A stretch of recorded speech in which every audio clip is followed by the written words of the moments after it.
भारत का जो आजाद भारत का जन्म हुआ है उसमें लगन में राहु है। तो मैं संघ के लोगों को, विश्व हिंदू परिषद के, हिंदू महासभा, जो भी पहले हिंदू शब्द ही मुसलमानों को दिया हुआ, बार बार मैं कटाक्ष करूंगा, ये बताना चाहता हूं कि आप उल्टे पैरों 12 साल पीपल पे लटक जाओ तो भी भारत को कभी हिंदू राष्ट्र नहीं बना सकते, क्योंकि कुंडली में योगी नहीं है हिंदू राष्ट्र बनने का। चलिए, अज्ञानतावश हम सभी अपने सच्चे स्वरूप और ईश्वर की सत्ता की महिमा को पहचानने में भूल कर रहे हैं या भूल गए हैं, और शास्त्रानुसार अपने जीवन को सुखी और कल्याणकारी बनाने के लिए स्वयं भगवान द्वारा गीता में बताए गए 3 मार्ग, ज्ञान, भक्ति, कर्म को छोड़कर दंभी, पाखंडी, मायावी, अल्पज्ञानी गुरुओं, संतों, महात्माओं, बाबाओं के चंगुल में फंसते जा रहे हैं। याद रहे, वर्तमान में सच्चा गुरु, मार्गदर्शन करने वाला ज्ञानी दुर्लभ होता जा रहा है। इसका महत्व क्या है? हिंदू पंचांग के अनुसार प्रत्येक वर्ष आषाढ़ मास में शुक्ल पक्ष की पूर्णिमा तिथि को गुरु पूर्णिमा के रूप में मनाया जाता है। इसे व्यास पूर्णिमा भी कहा जाता है। इस दिन गुरु का पूजन करके उनका आशीर्वाद प्राप्त किया जाता है।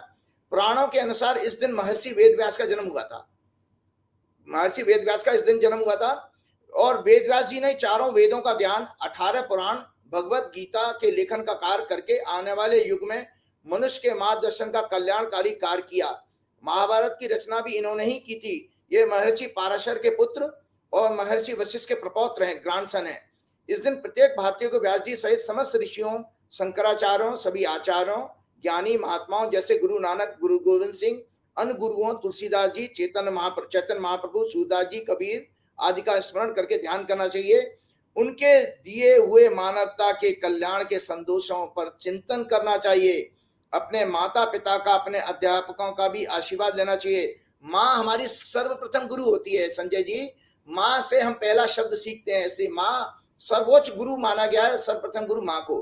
गुरु कौन है? जल्दी से 1 सेकंड दीजिए, मैं आपको लग रहा थोड़ा सा ज्यादा हो गया। गुरु कौन है? वे व्यक्ति जिससे हमें किसी भी विषय का ज्ञान रूपी प्रकाश मिले, जो हमारे संशय, भ्रम के अंधकार को दूर कर सके।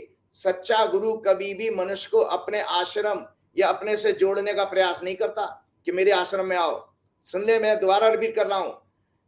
सच्चा गुरु कभी भी मनुष्य को अपने आश्रम या अपने से जोड़ने का प्रयास नहीं करता, बल्कि भक्त को ईश्वर की महिमा का ज्ञान देकर ईश्वर की तरफ जोड़ने का प्रयास करता है। क्योंकि भगवान के साथ तो हमारा संबंध सदा से है और स्वाभाविक है, क्योंकि हम सभी भगवान के सनातन अंश हैं। गीता में चैप्टर 15 में भगवान ने कहा, ममे वांशो जीव लोके जीव भूत सनातन